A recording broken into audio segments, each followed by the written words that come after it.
How to stay calm when everything around you is chaotic. The world does not always fall apart loudly.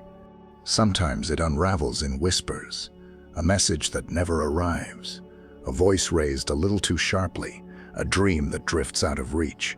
Other times, chaos comes like a storm, sudden, disorienting, merciless. Yet whether quiet or violent, upheaval reveals something we often forget, that nothing around us is fixed. And in this impermanence, the heart trembles. But calamity, whether small or vast, is not the enemy. It is a doorway, a reminder, a teacher wearing unfamiliar robes. If the mind knows how to approach it, even chaos can be held with gentleness. Even fear can soften. Even suffering can guide us home. In moments when life tilts out of balance, when the noise of the world grows sharp enough to shape our thoughts, there is a place within us, untouched by confusion, a stillness like the center of a turning wheel. It does not deny the movement around it. It simply remains unmoved. This script is an exploration of that stillness, of how to find steadiness when everything else feels uncertain, not through force or denial, not by pretending life should be something other than what it is, but by meeting experience with clarity, compassion, and deep presence. This is not a teaching to escape life, but to enter it fully, to see the storm, breathe with it, and realize the sky behind it has always been vast. Calm is not the absence of chaos. Calm is the ability to remain intimate with reality without being swept away. And the Buddha's path, walked sincerely, even imperfectly, gives us the tools to return to this inner refuge again and again. Let us begin gently, with honesty, with a shared understanding. The world is chaotic, and it has always been so. But within that chaos, you can learn to stand quietly, like a mountain that has watched centuries of storms pass. And in this quietness, you may discover a clarity that does not merely soothe suffering, but dissolves its roots. The Buddha never claimed that life should be orderly. He simply revealed the truth that disorder becomes painful only when the mind resists it. If we observe carefully, we notice that the outer world has never promised stability. Seasons shift, bodies age, loved ones drift in and out like tides. The breath rises and falls without asking our permission. Everything, without exception, changes. There are moments when the mind feels like a crowded marketplace. Thoughts collide like merchants shouting over one another. Memories rise and fall like the clattering of hooves on old stone. And desires rush in like restless travelers searching for something they cannot name. In such moments, calm feels distant, almost foreign. Yet the very restlessness of the mind is the first signpost on the path. Chaos is not born from the world alone. It grows in the spaces where the mind clings to expectations, to fears, to the illusion that life should obey the shape we imagine for it. When reality refuses to match our desires, friction appears. The greater the gap between what is and what we want, the sharper the suffering. To stay calm in chaos is not to dismiss the turbulence, it is to understand its nature. Chaos is not wrong. Chaos is simply change, and change is the heartbeat of the world. Imagine a tree standing at the edge of a forest. Storms do not worry the tree. Winds do not trouble its identity. Rain does not confuse its purpose. It bends when it must, stands firm when it can, and allows each season to shape it without fear. Not because the tree enjoys suffering, but because it does not fight the reality of its environment. It participates in it. It breathes with it. Yet in modern life, we often move as though permanence is a right, not an illusion. We build plans upon plans and balance our happiness upon fragile conditions. When something cracks, an argument, a loss, a disappointment, we feel betrayed, as though chaos is a malfunction, rather than the natural rhythm of existence. Human beings, however, cling to imagined solid ground, even as everything shifts beneath us. We anchor ourselves to jobs, relationships, reputations, hopes, and fears. When any of them move, as they inevitably do, we feel the earth shake. When chaos arrives, the first step is to pause, A single breath, taken consciously, is a turning of the wheel. In that moment, the mind stops running. The world does not stop, but your entanglement with it softens. A conscious breath is a small act, but it is revolutionary. It interrupts the momentum of panic. It returns attention to the only place where calm exists, this present moment. But what if the shaking is not a threat? What if it is an invitation? The breath is the simplest, most profound teacher of impermanence. Every inhale arises, peaks, dissolves. Every exhale ends, whether or not we cling to it. To watch the breath is to watch the universe in miniature. From this pause, a space opens, a gap between stimulus and reaction. Within this gap lies freedom. Without it, we live as prisoners of habit, pulled by emotions as if they were chains around the heart. But with space, we can witness instead of being swallowed. We can respond instead of reacting. To stay calm is not to numb your emotions. It is to feel them fully without drowning. Anger may rise. Fear may contract the chest. Grief may tremble through the body. But these experiences are not you. They are visitors. They come and go. The awareness that sees them is the home they enter. That awareness is steady, open, unafraid. When the mind believes this should not be happening, chaos grows teeth. But when the mind whispers gently, "This is what is happening," suffering loosens. If you close your eyes, even for a moment, and simply notice the sensations in the body during chaos, the tightening shoulders, the quickening breath, the heaviness in the stomach, you begin to understand that suffering is not only in the world, it is in the resistance within you. Modern life is built upon stimulation. The constant flow of information fractures attention. Alerts pull the mind in countless directions. News cycles magnify fear. Technology amplifies desire. Everything encourages us to look outward, chasing validation, excitement, distraction. Rarely are we guided inward, toward the quiet intelligence of our own awareness. Acceptance is not passivity. It is clarity. It is seeing the truth before deciding how best to meet it. From clarity, wise action can arise. Action not powered by panic or impulse, but by understanding. In a world as fast and unpredictable as ours, this inner clarity is not a luxury. It is a necessity. The path begins with honesty. Notice the chaos within. Do not judge it. Do not run from it. Observe it like a monk watching ripples on a still pond. Beneath those ripples lies deep water, untouched, undisturbed. Yet the inner world is where calm lies. Chaos may swirl around you like wind, but if the mind learns to rest like a mountain, the wind can never uproot you. To cultivate inner calm, one must gradually unlearn the habit of grasping. Every time you cling, whether to a thought, a desire, or a fear, you feed chaos. But each moment you release, even slightly, the mind becomes lighter. The world does not change, but your relationship to it does. Letting go is the heart of calm, but it is not a single action. It is a practice, a daily moment-to-moment return to awareness, to presence, to the understanding that clinging creates suffering and releasing creates peace. Chaos may be loud, but calm speaks in whispers. Listen carefully. Imagine holding a rope tightly while someone pulls from the other end. Your hands burn, your arms strain. The tension becomes unbearable. But the moment you let go, suffering ends, not because the rope disappeared, but because you stopped resisting. There is a story often told among forest monks, not in words, but in the way they live. Deep in the wilderness, far from cities and noise, monks sit quietly beneath towering trees. The forest is alive with movement, leaves rustling, animals calling, wind shifting through branches.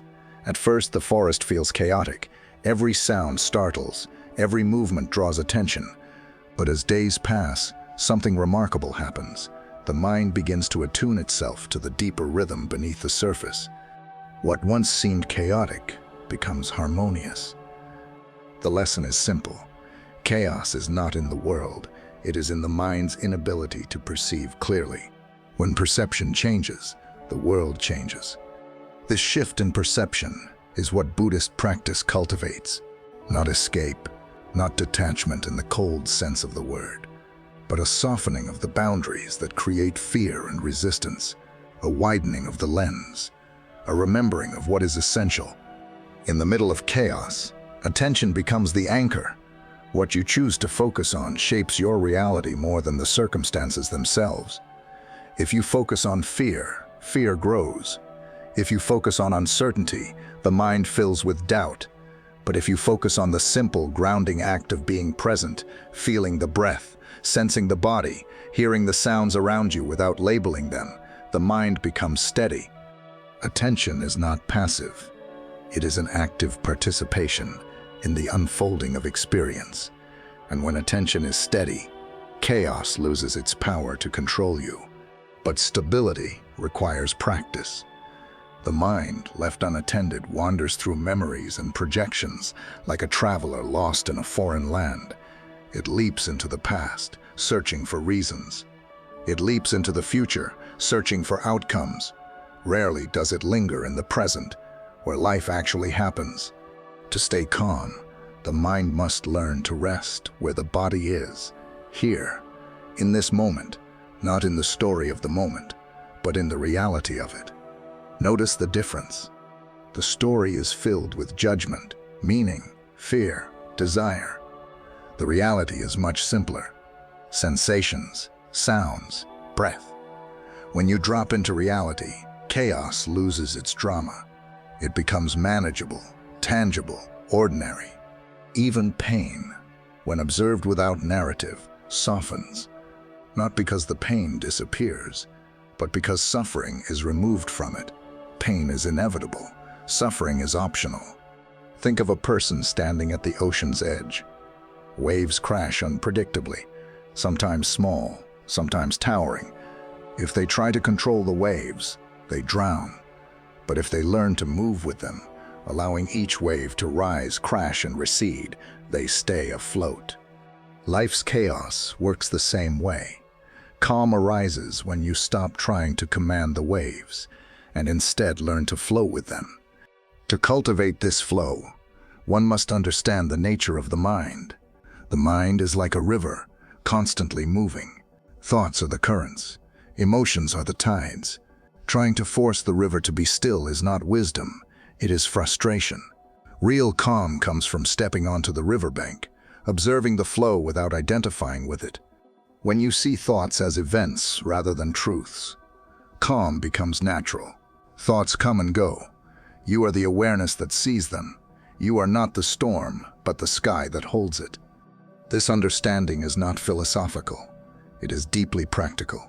In moments of stress, when someone speaks harshly, when the future feels uncertain, when the world seems too heavy, pause. Notice the thoughts forming. Notice the feelings rising. Notice the urge to react. Then, gently, take a breath. Feel the body from the inside, the weight of your feet, the air against your skin, the expansion of the lungs. Allow awareness to settle. In that moment, you are no longer controlled by chaos. You are witnessing it. From this witnessing, compassion naturally emerges, not only for others, but for yourself, for the body that holds stress, for the mind that tries its best to understand, for the heart that longs for peace. Compassion softens everything it touches. When directed inward, it transforms anxiety into tenderness. When directed outward, it turns conflict into understanding. Chaos thrives on fear. Calm thrives on compassion. Compassion arises when we recognize that every being, even those who cause trouble, is struggling in some way. Every person carries unseen wounds. Every person is trying to be happy, even if their methods are confused. When you see this truth, anger softens, the edges of conflict round out, judgment fades. Compassion does not mean agreeing with harmful behavior. It means seeing beyond it. It means responding with clarity instead of reaction, kindness instead of cruelty, firmness when needed, but without hatred. In this way, compassion becomes a shield, not a weakness. To stay calm in chaos, cultivate spaciousness in the heart. A spacious heart can hold both pain and understanding. It can hold both fear and courage. It does not need life to be perfect in order to be at peace. But how do we cultivate such spaciousness? By practicing presence, by honoring stillness, by letting the body rest and the mind breathe. Stillness is not inactivity.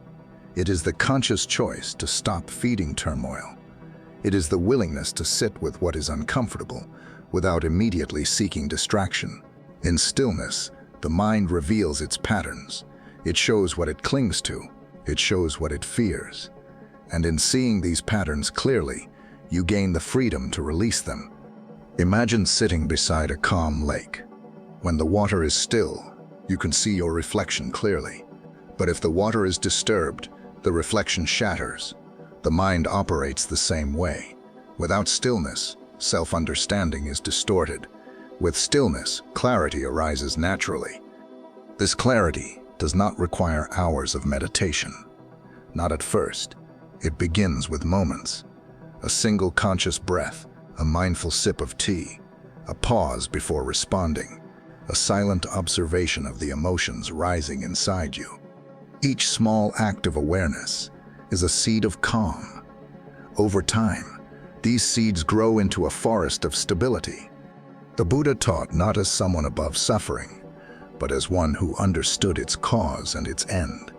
He showed that peace is possible for anyone willing to look inward with honesty and courage, not because life becomes easy, but because the mind becomes wise. Chaos loses its power the moment you stop believing it defines you. If you look closely, you will notice that chaos is not only external, it has roots deep within the human heart. Desire pulls us forward, fear pulls us back, restlessness pulls us sideways. Together they create turbulence, even in moments of external peace. The world may be chaotic, but the inner world often mirrors it. To stay calm when everything around you is chaotic, you must learn to recognize the inner storms. You must meet them with the same patience you would offer a frightened child. When fear arises, the instinct is to run. When anger arises, the instinct is to fight. When sadness arises, the instinct is to sink. But what if instead, you turned toward these emotions with curiosity? What if you allowed yourself to fully feel them without resisting or indulging? Emotions are not enemies. They are messages. Fear points to what you believe you cannot handle. Anger points to where boundaries were crossed. Sadness points to what you value. Anxiety points to where uncertainty meets desire.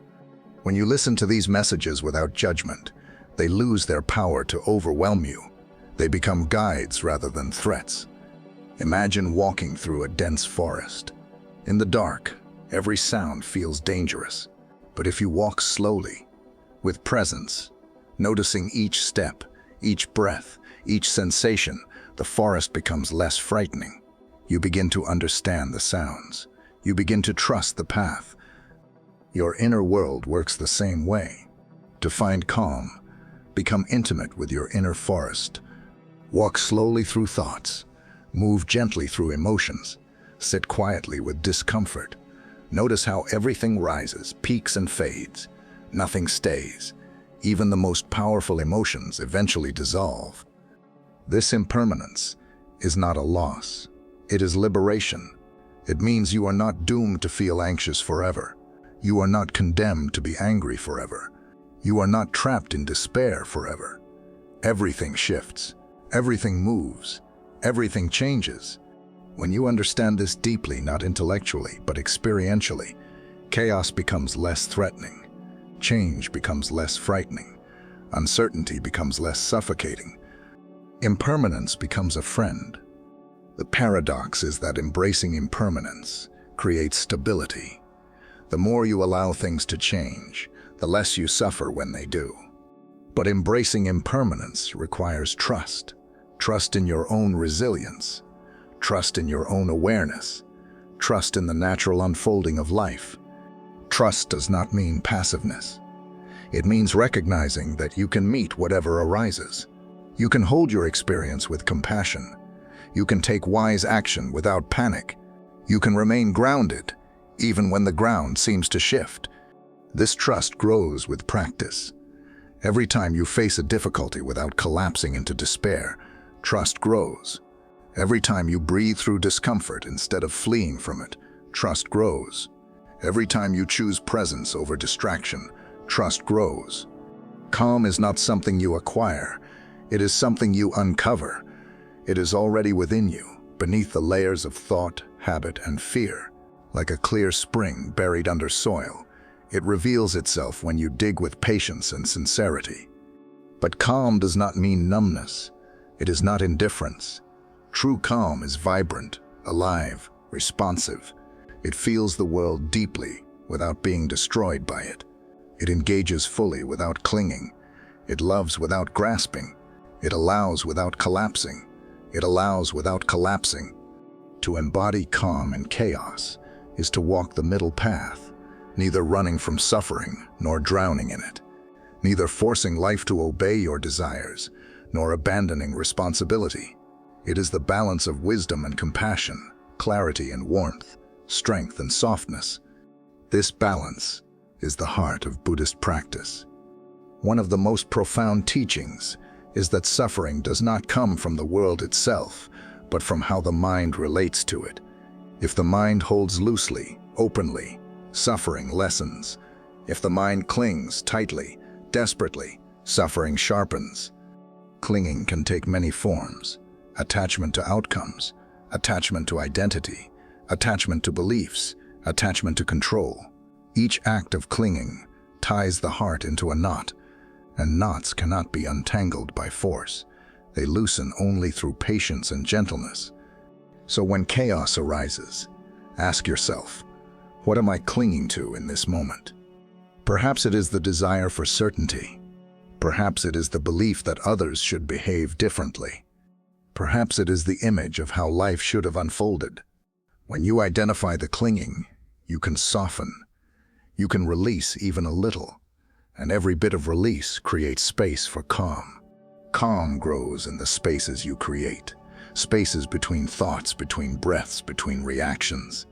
These spaces are sacred. In them you remember who you truly are, not the panic, not the worry, not the chaos, but the one who observes all of it with clarity. To stay calm, cultivate these spaces. Do not rush, do not force, simply return, again and again, to presence. Presence is the antidote to chaos. Presence is the path to wisdom. Presence is the doorway to peace. In presence, life becomes manageable, even beautiful, even in the midst of turmoil. When you are present, you see more clearly. You hear more deeply. You respond more wisely. You suffer less, not because life has changed, but because you have changed in how you relate to it. This is the liberation the Buddha pointed to, not a magical escape from suffering, but the profound shift in understanding that frees the heart. The world will continue to turn, storms will continue to come, people will continue to change, plans will continue to unravel. But none of this has the power to control your inner state unless you hand that power over. Calm is not the reward for a life without challenges. Calm is the skill of meeting life with presence, compassion, and clarity. It is the art of returning to yourself, even when the world pulls you in every direction. You can learn this art. You can cultivate this presence. You can train the mind to rest in awareness no matter what arises. It does not require extraordinary talent. It requires sincerity, patience, kindness toward yourself. Each breath is an opportunity. Each moment is a chance to return. Each challenge is a teacher. If this teaching has resonated with you, if it has offered a moment of peace, clarity, or reflection, I invite you to join this journey more deeply. Follow this channel, stay connected, and continue exploring the timeless wisdom that helps us walk through chaos with steadiness and grace. May you be calm. May you be clear. May you be free.